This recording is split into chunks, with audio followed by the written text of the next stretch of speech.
No, she did not. Yes, you assaulted me. My colleagues this way in this space. What's that? Get the fuck out of the And now you're screaming at me. To my colleagues like this, out of What do you mean, young lady? Get out of the door. Hi folks, Bob Tuskin here, and I just saw a sign for free HIV testing.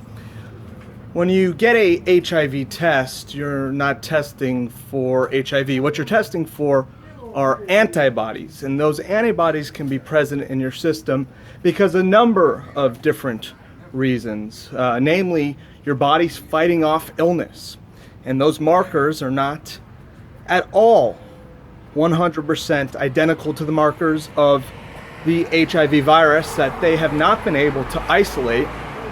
And we have Dr. Peter Duesberg, who is the leading virologist in the world, who's come out and shown that these HIV tests are bogus. Now you might ask, well then why are people dying? Well, I'll explain that while I talk to the people giving the test in just a moment. Well, in the very establishment that these HIV tests are being given, I just so happened to look at their health section, and sure enough is the book by Dr. Peter Duesberg, Inventing the AIDS Virus, detailing the HIV propaganda and the truth about the topic. I highly recommend this, as well as the documentary House of Numbers and HIV equals AIDS, Fact or Fraud.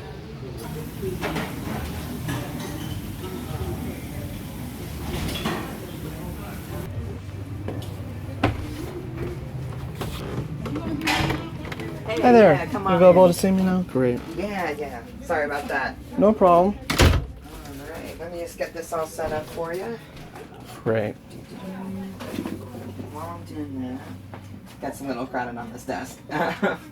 Sure. Just give me 1 second. So, while you're doing that, so have you been tested before? I won't get tested. I'm actually here to ask about the test. Oh! Yeah, I have some questions. Yeah, of course. Yeah. What does the HIV test actually test for? So what it does, we specifically, let me show you. So we use the mouth swabs. There's multiple types, either blood or mouth swabs. The one that we do, so there's a 90-day window period for this test specifically. But when you swab your cheeks, it's testing your skin cells to test for HIV antibodies that are present in your system. So it tests for antibodies. It doesn't actually test for the HIV virus. No, for antibodies. Okay, and when are antibodies present in our systems? So it really varies. This specifically, most window periods are 90 days because that's when it's more present in your system.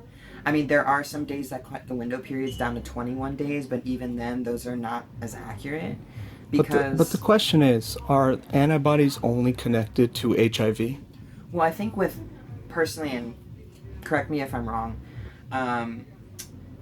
personally, I think, and again, I'm going to double check this for you, so Sure. don't take my word on this. If you have any specific kind of virus, there's always going to be antibodies to it. If your body's trying to fight it off. So any virus? So yeah, like any virus, like any kind of antibodies. Right. So, but this one specifically, this test is geared towards only the HIV antibodies. How do you differentiate HIV antibodies versus other antibodies? That I'm actually not so sure. Yeah, about. see, that's a very that's like at the molecular level. So Sure. I'm not 100% sure on that, but I'll totally look that up. I'm Well, curious the reason why I ask is because I'm actually an AIDS activist myself. Cool. And one of the things that we've been able to show conclusively is that the HIV test, doesn't test for HIV, and oftentimes prevents people from really getting to the bottom of their true illness. For instance, people with hepatitis, pregnant women. When you're pregnant, your bodies are naturally putting off more antibodies to protect your children in the womb. And as a result, they tend to flag these tests, which again are not conclusive to the HIV virus, which by the way, you might find interesting. Have you ever seen HIV under a microscope? No, I haven't. What you may have seen is artist renditions of the virus, but they've never actually been able to isolate the HIV virus under a microscope. Did you know that? No. Yeah, it's fascinating. So what we do is we work with people who are diagnosed with HIV, and they're told, for instance, there's a girl by the name of Lindsay Nagel, and she was told that she had months to live. Anyways, she was told that she had months to live. She was adopted by parents from the United States. She was in Romania, and they brought her over. She got tested. And they said, I'm sorry, folks, but your new daughter has HIV/AIDS, and she will die pretty soon here. So they ran to the pharmacy, and they got the medication. Now, the medications have changed over the years, but at that time, it was AZT. And AZT was a chemotherapy test drug that they rejected in studies for chemotherapy, and it's shown to be a DNA destroyer. And they ran to the pharmacy. They gave her the first dose they could just to try to save, as much time of this little girl's life as possible. Well, she was a perfectly healthy girl at that point of receiving the test. And she then started to have symptoms. She then started to become real weak, having a hard time walking, and so on and so forth. And the doctors kept saying, this is the HIV. Well, the parents started to read the symptoms of the side effects of the AZT drug, and they realized that they were very similar. So they wrote a letter to the leading virologist in the world, Dr. Peter Duesberg. And they said, Dr. Duesberg, you've studied HIV, you were very close with the so-called discoverer, Dr. Robert Gallo. Dr. Robert Gallo, the so-called discoverer of the HIV virus, accredited Dr. Duesberg as being the leading virologist in the world, hands down. He's out of the UC Berkeley. And Dr. Duesberg said, get this little girl off the medication right away.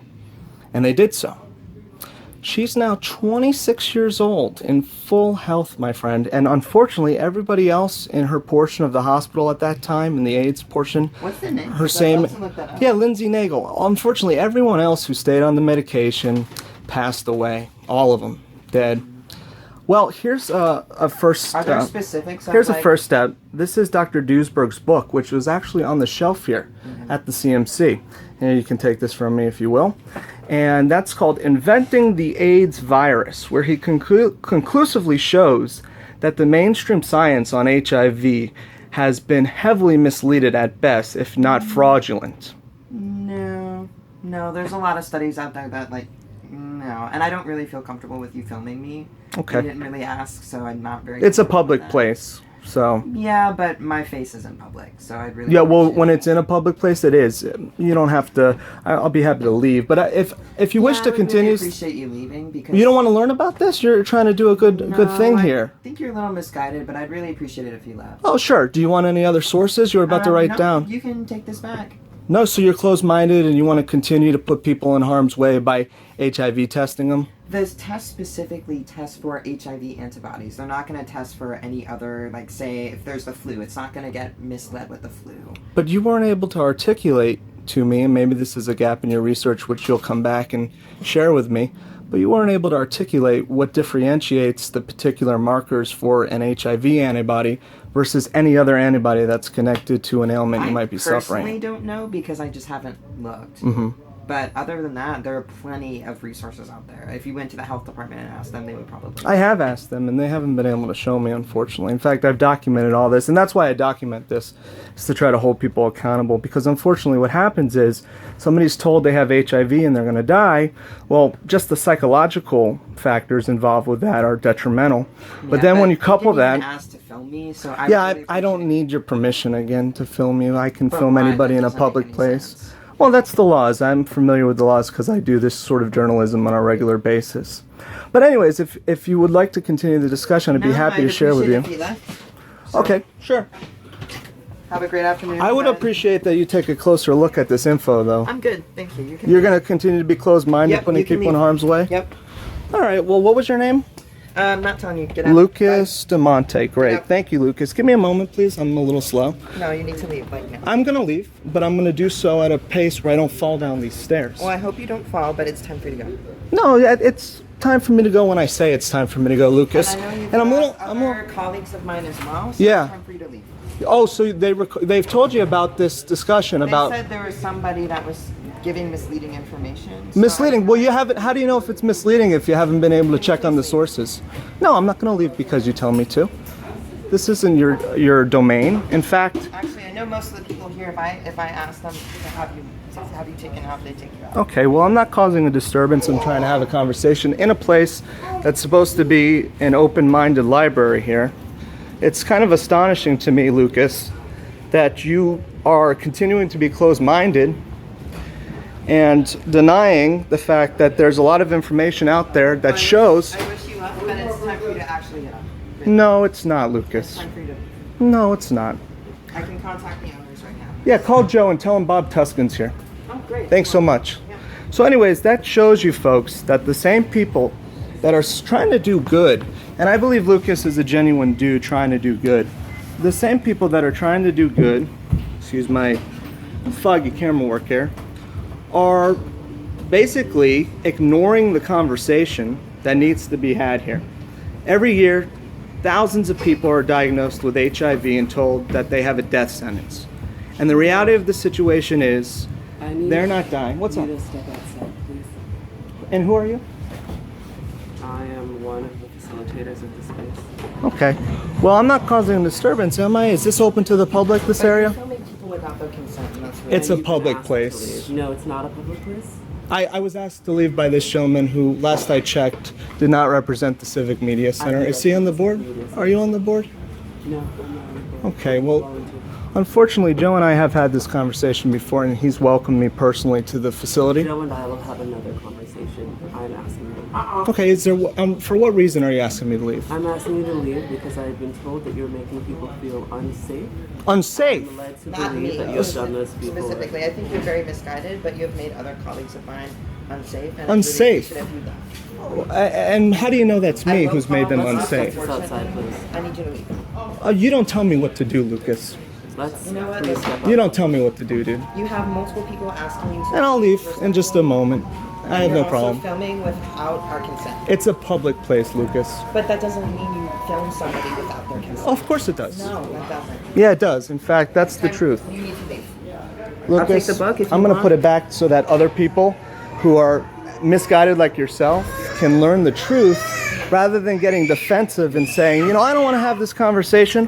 Why don't you just look at the sources, dude? You wanted to help people, right? That's why you do this. I mean, I'm guessing that's why you do it. In some form, you want to help someone. So if we're both have that commonality, then why not just hear me out?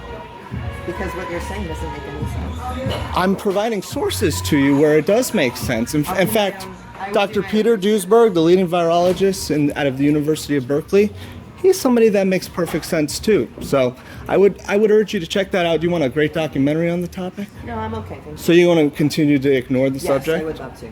Okay, well that's a shame because ultimately, Can you please step outside? no, I'm having a civil conversation. I don't need to be rushed It's along. not a civil conversation. Why at this not? point, Because I've asked you to Hey, leave. you're not supposed to be here. What's going on? What do you mean I'm not supposed to be here? Hey, I'm gonna Do go- not touch my phone. Okay, then please leave. I can leave on my own fruition. I'm not creating a I don't know what disturbance. you're doing. You just tried to assault me, ma'am. No. Yeah, you did. You tried to assault No. me. You can't put your hands on me. She can't touch my phone. Then can you please Anyways, I can't ask you to leave. you can, but ultimately, Start calling the police. that's fine. But I want to put this in the right place here of the library that I found it. Do this. I came here because I simply wanted to inform. Multiple of my my friends? It's I need you. Actually, I haven't harassed I'm anyone. gonna I call need the you to cops leave right now. now. That's fine. You can call the police and they'll tell you that either I'm allowed here I need you or to I'm not leave allowed here, but I am right allowed to now. film. Leave. Dude, you're not gonna threaten me with calling the cops and scare me. And you, young lady, assaulted me. No, she did not. Yes, you assaulted Young me. lady? My colleagues this way in this space. What's that? Get the fuck out of the And now library. you're We're not screaming gonna at me. talk to my colleagues like this out of What the do you door. mean, young lady? Get out of the door. Okay, pick your pronouns. All right, so that's the reaction you get from crazed transsexuals and homosexuals, and put that aside for a moment and just let's talk about the fact that they're putting people in harm's way, unfortunately. They're putting people on a daily basis in harm's way with the HIV fraud that needs to be exposed. The same community that suffers greatly from the HIV virus is the same one that gets up in arms, ironically, over real information in regards to the HIV virus. Again, I'll let this video speak for itself. Unfortunately, I don't have my last encounter that he was referring to, but for whatever reason, this is an emotionally charged issue that many people seem to get very upset about. And I tried to keep a cool, calm, and collected perspective to expose the HIV fraud putting people in harm's way. Contact Well Florida Council. Also contact the Civic Media Center in Gainesville, Florida, and ask them why they refuse to look at the information and all the while continue to put people in harm's way with the fraudulent HIV test. It's a very scary situation. We know people died from the false flag terror on 9/11 in thousands, if not millions, because of the subsequent wars in the Middle East. Well, the HIV fraud continues to unfortunately stricken the streets on a daily basis under a false pretext that is this HIV retrovirus bullshit. Bob Tuskin, bobtuskin.com. Check it out.